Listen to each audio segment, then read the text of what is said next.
Достор, сіздердің назарыңарда BYD 2024 жылғы жаңы модели.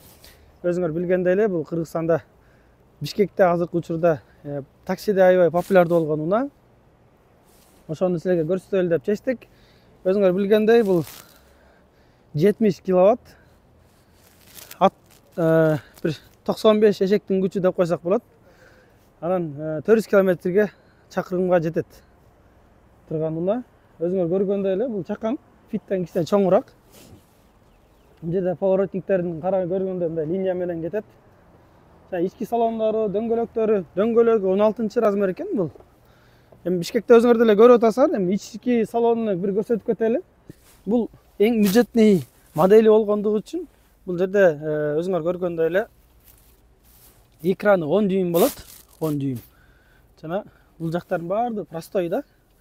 Рулдун карап көрсөңөр, бул кожа эмес, бир резина сыяктуу эле көрүнөт эми. Бирок мунун үстүнө булгары менен каптап койсо жакшы көрүнчүдөй көрүнөт мен үчүн. Эми салонду өзүңөр карагыла. Бул баасына жараша $13.300 келген унаа да. Оформлениясы бүт баары менен жаңы унаа болгондуктан өзүңөр билесиңер, Кытайда бул аябай таксиде колдонулган унаалардын бири болуп эсептелет. Муну аябай көп адамдар айдашат. Кыргызстанга эскирээк модельдерин деле өзүңөр билесиңер, 400 000, 500 000 пробег менен келип атышат. Бул салонун карап көрүлө. Бул жерде материалдан эле жасалган, простойраак. Крышасы, бул жерде кнопкалардын баары эчикте кармагычтары жакшы көрүнөт экен. Калган жактары, мисалы, муну 5тен 3,5 деп койсок болот, мына жерлеринчи. Жаңы унаага мага öyle жақсы отырат екен. Достор, мына мен бойым 168. Өзүңөр көргөндөй бутума дагы кичине место бар. Эми башымды карап көрсөңөр, ушул жерде кичине бир узунураак бала болсо, батчыда эмес болуп калат экен арткы жагычы. Так, мына биягынан деле көрсөңөр болот. Бирок мындай кенденирээк отурам десең, 180 деле батчыда экен. Бирок барыбыр эми арткы эмесин көрсөтөйүн силерге. Багажнигине. Арткы камерасы бар экен. Көрсөтө кетейин.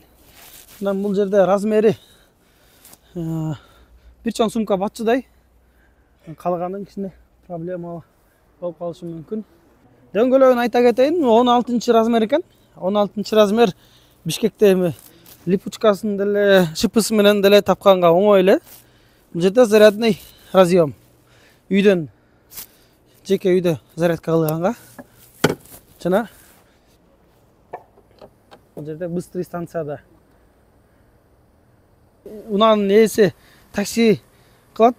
Эми таксиде ошол мурун 1,5 сом, 2 сом төгөрөндө кеткен акчаны мен өзүм алып калдым дейт. Өзүңөр деле билесиңер. Бул жерде тепловой насос турат. Ушул тепловой насос болгондугу үчүн кышкысын жеңил жүрөсүңөр да, 250 километр жүрөсүңөр да. Мисалы 253ке чейин барат деп атат бул жигит. Эми 250 деле өтө жакшы негизи азыркы учурда. Себеби дегенде өзүңөр билесиңер бай, 5тер деле 150 километрге жетпейт да. 130, 150 эле болуп калат. Эмесиндечи. Бул тепловой насос менен көбүрөөк жүрөсүңөр. Достор, кимге электромобиль кызыктуу болсо, бизге кайрылгыла. Биз Исанов 79 адресте жайгашканбыз. 7-кабат, 701 бөлмө.